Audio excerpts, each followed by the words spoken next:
아, 제 이름은 김연순이고요. 현재, 마을에서, 마을 활동, 또 사회적 경제 활동, 성평등을 위한 여러 가지 활동, 이런 다양한 활동들을 하면서 살아가는 동네 주민입니다.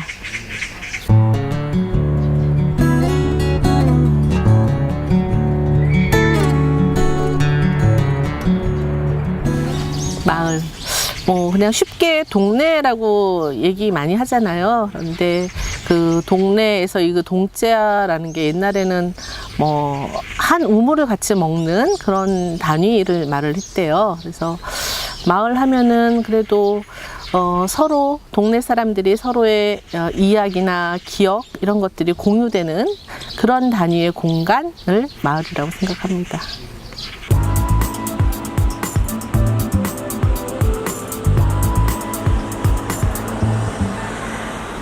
흔히 마을 공동체 사업하면 서울시 마을 공동체 사업, 도봉구 마을 공동체 사업 이것만 생각하시는데 그 이전에 오랜 역사가 있어요. 90년대 초반부터 지역에 있는 이러한 저러한 시민사회단체들이 지역 활동을 굉장히 많이 했거든요. 저는 90년대 초반부터 우리 동네에서 그런 활동을 우리 동네 주민들과 함께 해왔고요. 그거 자체가 마을 활동이라고 생각합니다. 그런데 바로 한 5, 6년 된 그 예산이 지원되는 마을 공동체 사업만을 마을 사업이라고 얘기하는 것에 대해서는 조금 문제가 있다라고 생각합니다.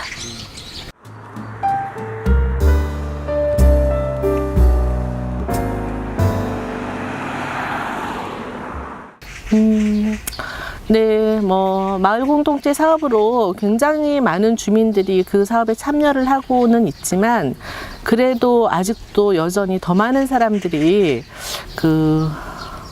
홀로 외롭게 어렵게 살아가고 있다고 생각해요. 예를 들면 이제 막 아기를 낳은 아기 엄마들이 그 작은 아기가 열이 날 때 얘네들한테 해열제를 먹여야 될지 말아야 될지 의논할 사람이 없고, 또 막 장난감 사달라는 아이한테, 떼쓴 아이한테 그거를 사줘야 될지 말아야 될지, 어떻게 훈육해야 될지도 잘 모르겠고, 영어 교육은 언제부터 시켜야 되는지, 또 청소년기 막 질풍노도의 시기에 어떻게 자녀와의 관계를 맺을지 엄청나게 많은 어려움들이 있죠. 그리고 또 중장년의 사람들도 이제 자녀들이 다 크면 빈둥지 증후군이라고 있잖아요. 그리고 또 직장을 다니는 사람이 은퇴하는 그런 시기에는 어떻게 그 많은 시간들을 보내야 될지 어려움들이 많이 있죠. 그런데 그런 문제들은 전부 혼자서는 해결하지 못한다고 생각해요.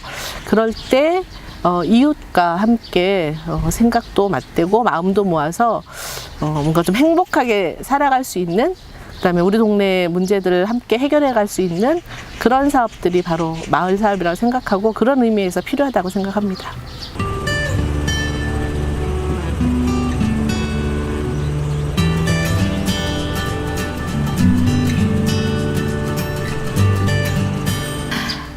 정책도 당연히 마련돼야 되는데, 그 정책이라는 거는 그 사람들의 필요를 제도화하는 거죠. 그래서 사람들의 현실을 알지 못한 채 정책화하면 안 된다고 생각해요. 그래서 어떤 필요가 있는지를 명확하게 파악하고 또 제도화하는 방식, 이런 것들도 사람들의 의견을 들어서 마련해야 된다고 생각합니다.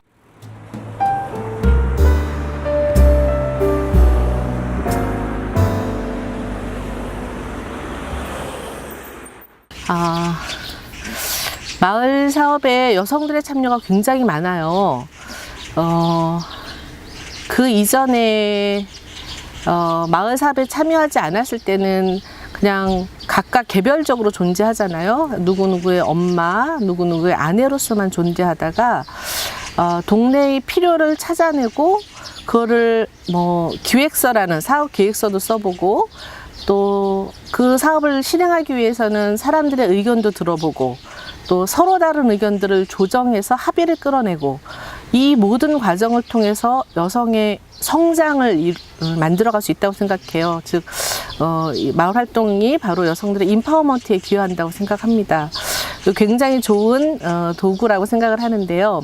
제가 또 거기서 안타깝게 생각하는 거는 이제 여성들끼리만 모여 있을 때는 그런 경향은 별로 없는데 어떤 모임에 여성과 남성이 같이 모임을 한다면 굉장히 많은 토론과 뭐 좋은 아이디어나 이런 것들을 많이 내면서도 막상 그 모임의 대표는 남자가 한다든가 혹은 발표는 남성들이 도맡아서 한다든가 이런 일들이 여전히 지속되고 있거든요. 그래서 그런 차원에서는 아직도 우리 사회에서는 여성들이 자기 의견을 말할 수 있는 기회가 적기 때문에 조금 더 여성들이 스스로 좀 더 나서보기도 하고 혹은 그런 기회를 더 만들어주는 것, 그런 것들이 필요하다고 생각합니다.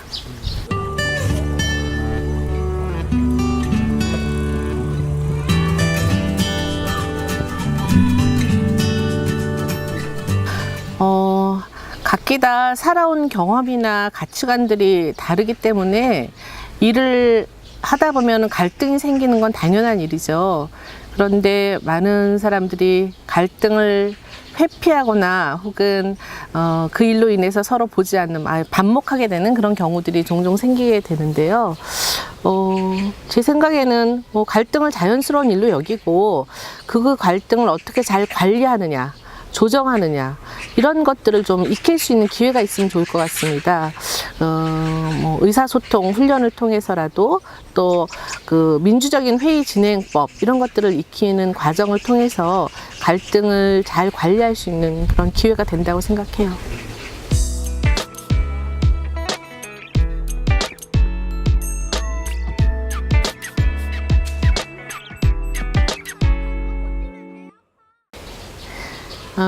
제가 한동안 마을 청년들을 좀 인터뷰를 해본 적이 있어요.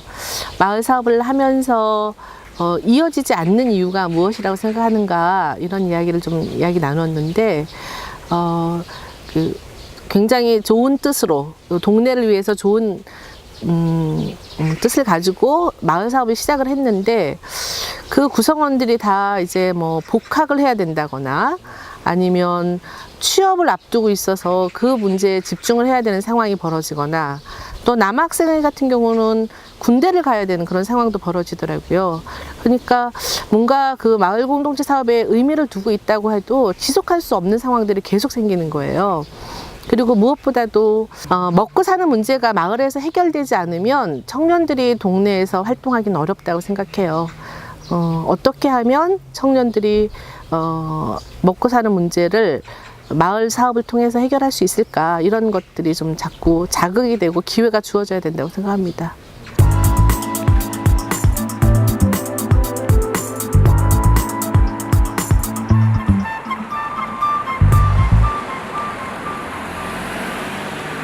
지금까지는 많지는 않았다 하더라도 예를 들면 청소년들을 가장 그 청소년들의 그 문제나 혹은 청소년들의 정서를 잘 아는 거는 청년들이죠. 그래서 제가 아는 우리 동네에 어떤 청년 그룹은 청소년을 위한 여러 가지 활동들을 해요. 학교 교육에서, 제도 교육에서 하지 못하는 이런저런 프로그램 같은 것들을 많이 개발을 해서 아이들에게, 청소년들에게 도움이 되는 그런 것들을 사업으로 하고 있더라고요.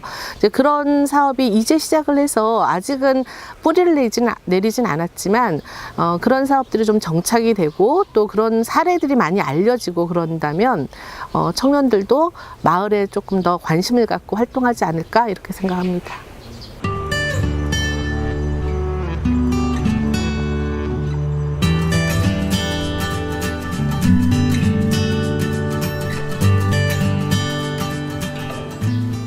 일단 한 40, 50대 되는 사람들이 20, 30대 청년들한테 너네들은 이제 아직도 배워야 할 사람, 우리보다 한참 경험이 모자란 사람, 이렇게 전제하고 들어가는 것부터 문제 있다고 생각해요. 사실 하나하나, 사람 하나하나에게는 누구에게나 다 배울 점이 있는 건데 20대 청년이라고 해서 50대가 배우지 못할 일은 없는 거거든요. 그런데 아직까지 우리 문화가 일단 청년들 보면은 곧바로 말 놓죠. 한 얼굴 두어 번 보고 나서 누구누구야 라고 딱 이름 부르면서 말 놓는 거, 저는 그런 문화가 좀 바뀌어야 된다고 생각해요. 하나하나 누구누구 씨라고 부르면서 존칭하고, 공식적인 회의 자리에서는 아무리 친하다 하더라도 공식적인 회의 자리에서는 존댓말로 써서 상대의 의견을 존중하는 그런 분위기가 만들어져야 된다고 생각해요.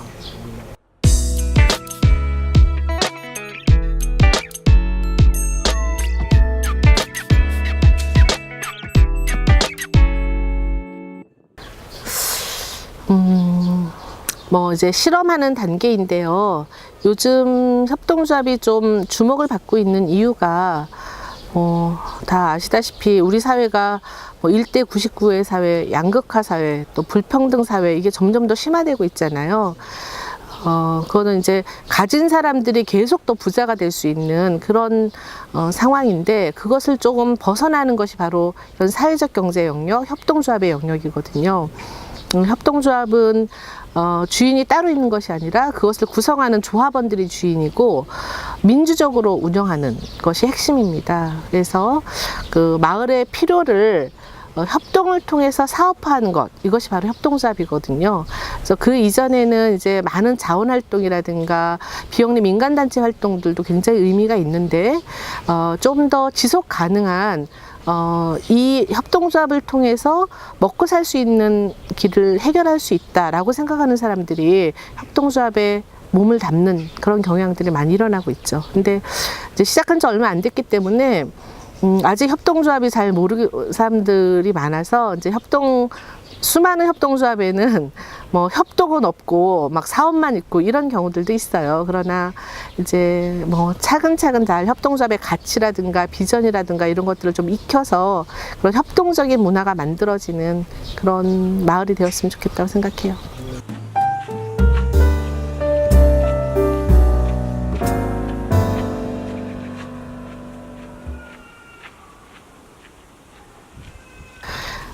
일단 전통적으로 오랫동안 협동조합들이 있었죠. 전통적인 여러 가지 협동조합들이 있었는데, 예를 들면 사실 농협이나 신협도 협동조합이고요.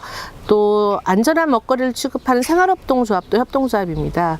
근데 이런 큰 협동조합들 중에서는 그 협동의 원리를, 협동의 가치를 잘 구현하고 있는 협동조합들이 저는 그 생활협동조합이라고 생각하고요. 이런 생활협동조합의 경험이나 뭐 이런 가치나 정신이 새롭게 만들어지는 일반 협동조합 혹은 사회적 협동조합들한테 좀 전달이 되고, 그 경험들이 그 연결이 되어서 성공하는 작은 협동조합들도 늘어났으면 좋겠다, 이렇게 생각해요.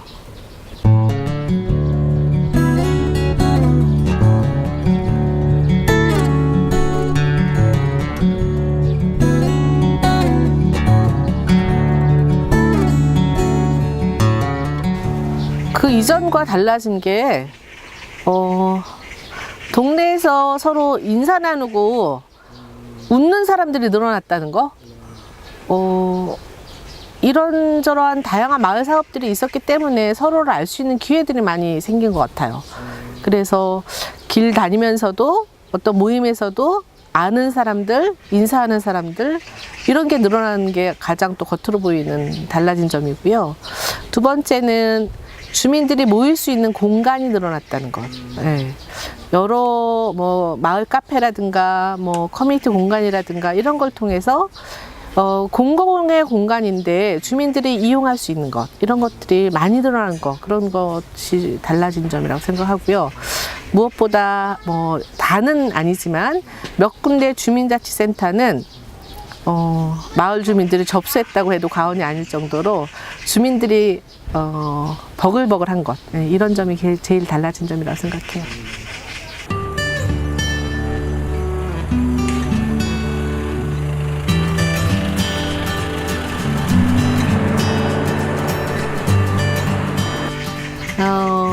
처음에는 마을 사업에 참여하는 숫자가 적었잖아요. 근데 그게 둘이 여덟이 되고 뭐 20이 되고 이런 식으로 늘어나면서 점점 더 그것이 노출이 되잖아요. 당연히 주민들이 알 수 있는 기회가 더 많기 때문에 이런 마을 사업들은 조금 더 참여자가 더 많아졌으면 좋겠고, 그럴 수 있는 예산이라든가 지원 체계들이 더 많아졌으면 좋겠다 생각해요.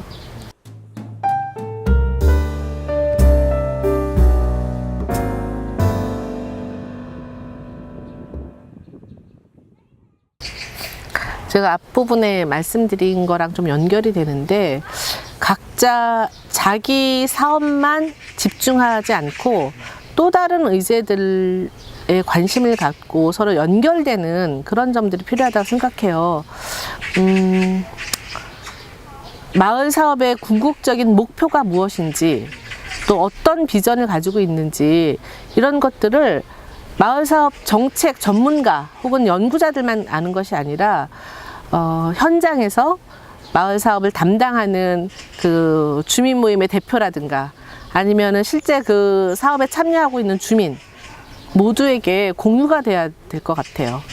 그래서 나는 동네에서 이렇게 작은 사업을 하지만 이 사업이 어떤 의미가 있는지, 또 우리 한국 사회의 현실과는 어떻게 연결이 되는지, 전 세계적인 흐름하고는 어떻게 연결되는지, 이런 것들을 좀 파악해야 되는 그런 기회들이 제공돼야 된다고 생각해요.